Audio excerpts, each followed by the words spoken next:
जय श्रीराम. रामो राजमणि सदा विजयते, रामं रमेशं भजे. रामेणाभिहता निशाचरचमू, रामाय तस्मै नमः. रामान्नास्ति परायणं परतरं, रामस्य दासोऽस्म्यहम्. रामे चित्तलयः सदा भवतु मे, भो राम माम् उद्धर.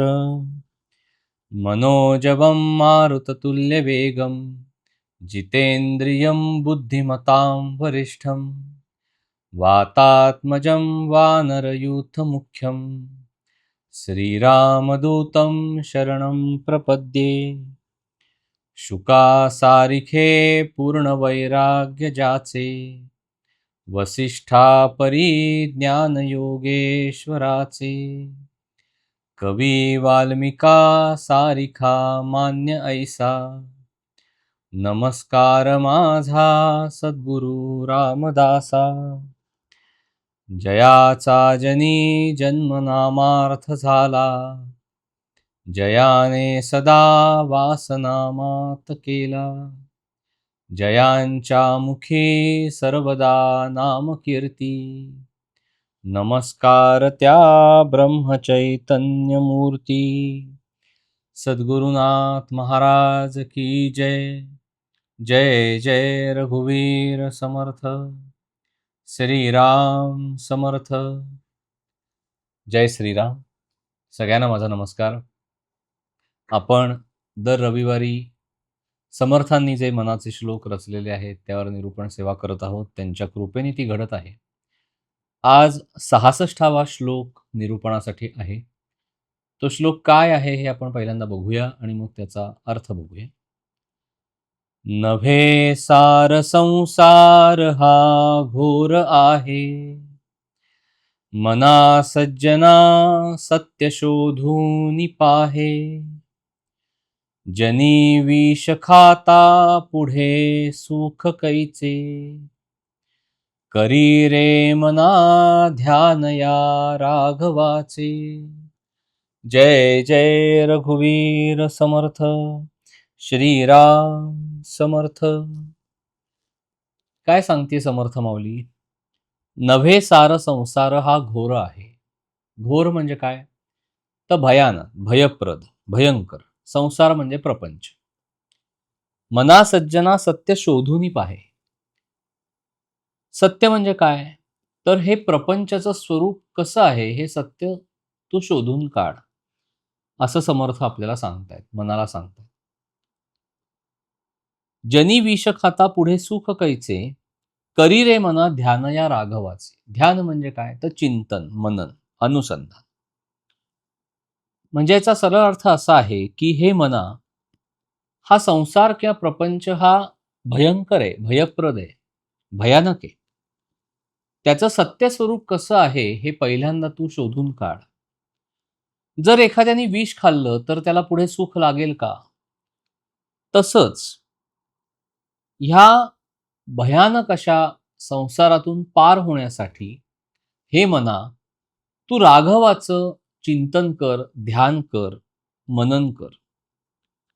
म्हणजे जर आपण नीट पाहिलं, अभ्यासलं तर आपल्याला हे लक्षात येतं की 61व्या श्लोकापासून ते आत्ताच्या 66व्या श्लोकापर्यंत समर्थ आपल्याला प्रत्येक वेळेला हे सांगतायत की जर तुमच्या आयुष्यामध्ये भगवंताचं अधिष्ठान नसेल, जर मनुष्याच्या अंतरंगामध्ये भक्ती नसेल, भक्तीचा उगम झालेला नसेल, त्याच्या अंतःकरणामध्ये श्रद्धा नसेल, निष्ठा नसेल, भगवंताविषयी आस्था नसेल, प्रेम नसेल, तर असा मनुष्य कसा असतो हे समर्थांनी 61व्या श्लोकापासून हे 66व्या श्लोकापर्यंत सांगितलेले आहे.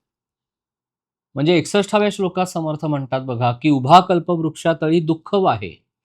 म्हणजे तुम्ही कशाच्या खाली, कशाच्या छायेमध्ये उभे आहात? कशाच्या खाली उभे आहात? तर कल्पवृक्षाच्या छायेत तुम्ही आहात. कल्पवृक्ष म्हणजे जी इच्छा तुम्ही मनामध्ये कराल ती पूर्ण करणारा असा हा कल्पवृक्ष आहे.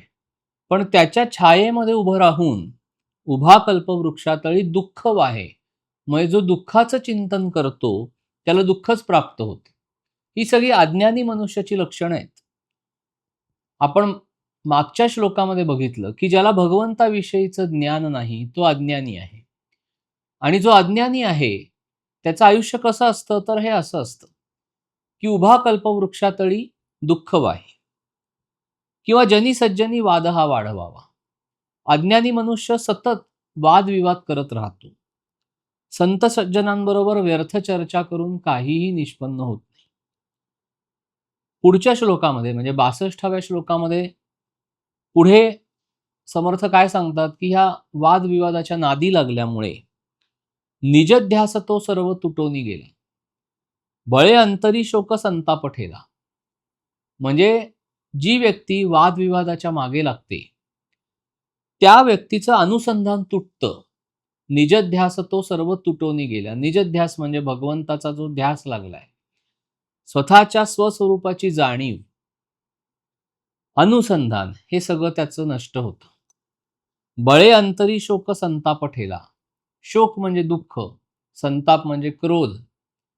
ह्या दोन्ही गोष्टी जबरीने मनुष्याच्या अंतरंगामध्ये प्रवेश करतात आणि तिथे ठाकून उभ्या राहतात, स्थिर होतात.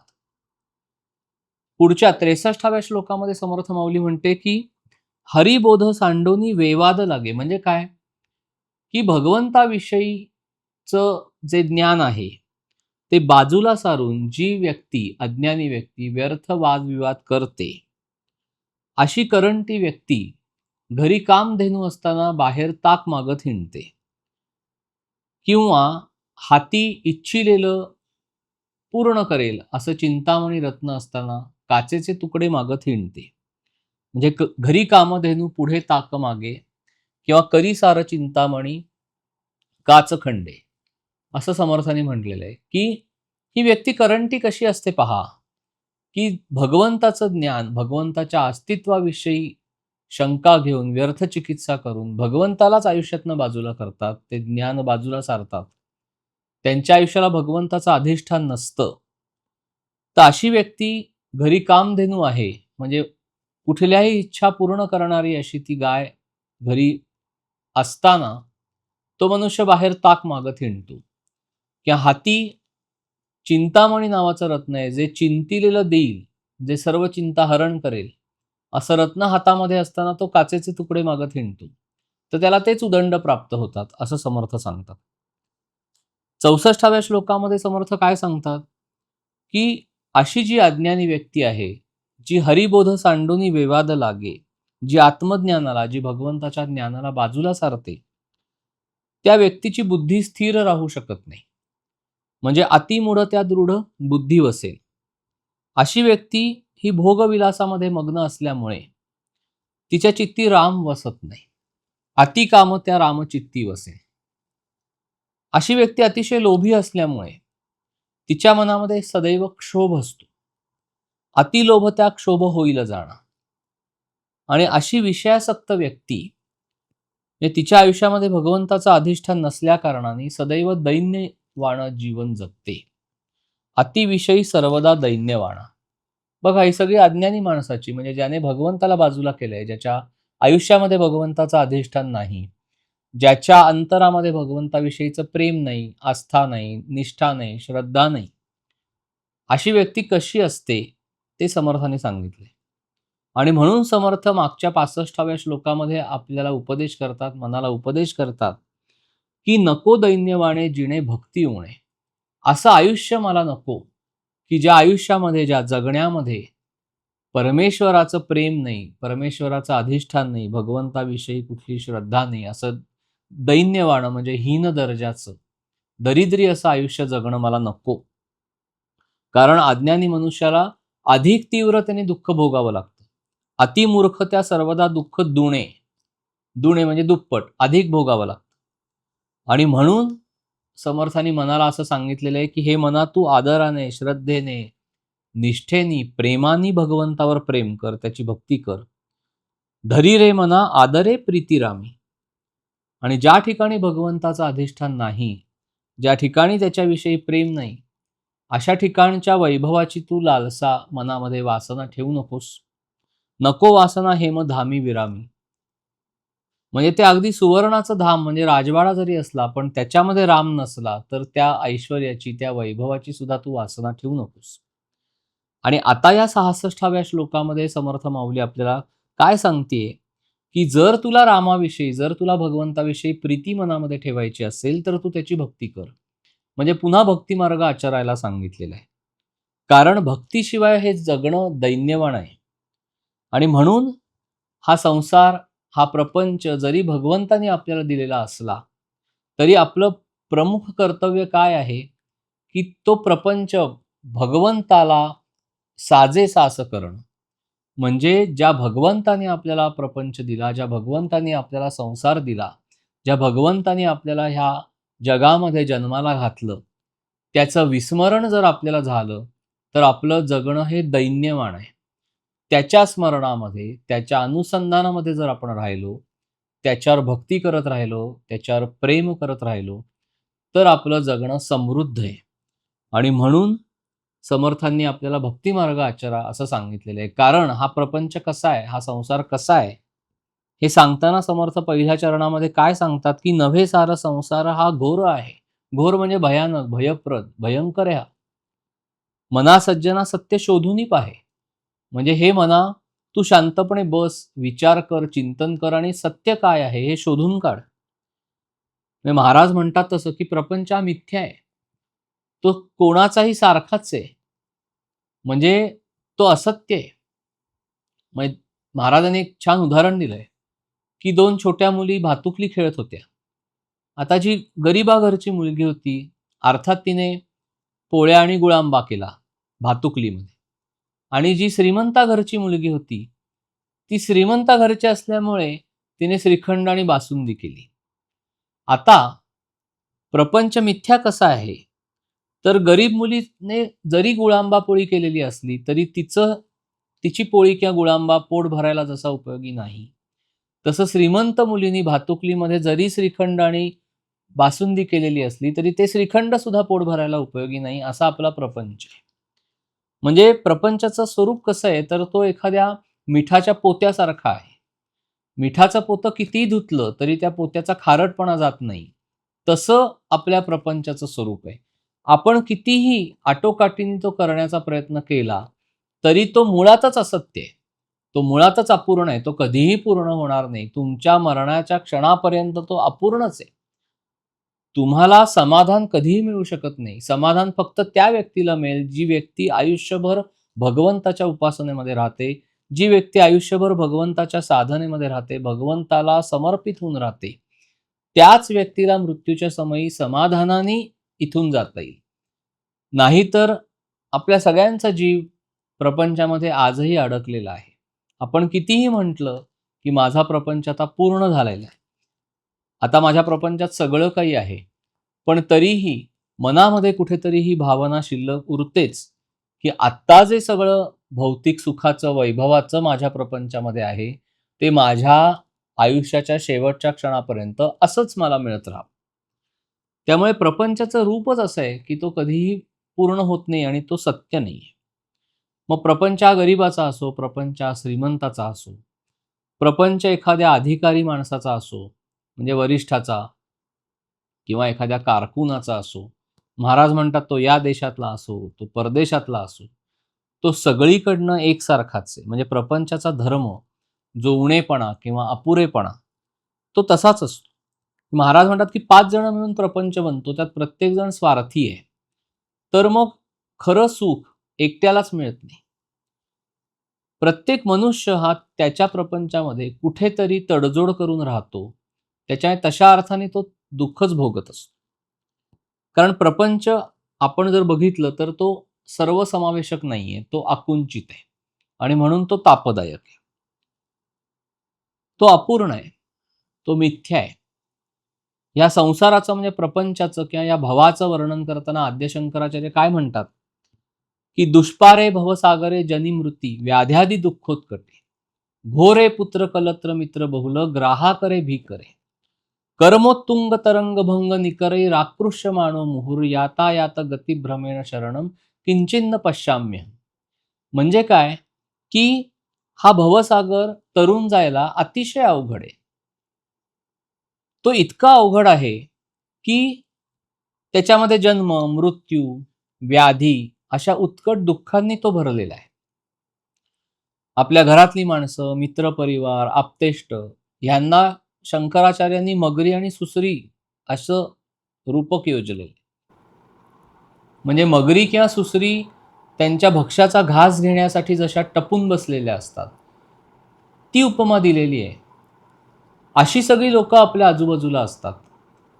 परत ती जी नौका आहे, जी भवसागरातनं आपल्या आयुष्याची नौका चाललेली आहे, तिला आपल्याच कर्मांच्या उत्तुंग लाटा तडाखे देत असतात. असं सगळं वर्णन या भवसागराचं केलं. आणि जर या भवसागरातून तुला पार व्हायचं असेल, तर हे मना तू भगवंताला शरण जा. तेच समर्थ आपल्याला सांगतायत. म्हणजे हा जर भवसागर तरुण जायला खरं तर तो अतिशय कठीण आहे. पण भगवंताचं अधिष्ठान आपल्या आयुष्यामध्ये आपण ठेवलं, त्याचं नाम घेतलं, तर हा भवसागर तरुण जायला सोपा आहे. आणि म्हणून समर्थ 3ऱ्या आणि 4थ्या चरणामध्ये आपल्याला सांगतात की जर एखाद्याने विष खाल्लं तर त्याला सुख प्राप्त होईल का? म्हणजे जनी विष खाता पुढे सुख कैचे, करी रे मना ध्यान या राघवाचे. म्हणजे आता तू भगवंताचं चिंतन कर. 61व्या श्लोकापासून 65व्या श्लोकापर्यंत समर्थ आपल्याला हेच सांगतात की अज्ञानी मनुष्य कसा आहे, त्याने कशा पद्धतीने त्याच्या आयुष्यामध्ये भगवंताचं अधिष्ठान नसल्यामुळे त्याला कशा पद्धतीने दुःख भोगावं लागतं. मग जर तुला हा भवसागर पार करायचा असेल, तर हे मना तू राघवाचं ध्यान कर. म्हणजे एखाद्या मनुष्याने विष खाल्लं तर त्याला सुख जसं प्राप्त होऊ शकत नाही, तसं हा भवसागर आहे, हा प्रपंच आहे, हा अपूर्ण आहे, त्यातनं सुख मिळणार नाही आहे. तो सुखाचा आभास उत्पन्न करणारा आपला प्रपंच आहे. पण खरं सुख, खरं समाधान, खरा आनंद आपल्याला भगवंतापाशीच मिळू शकतो.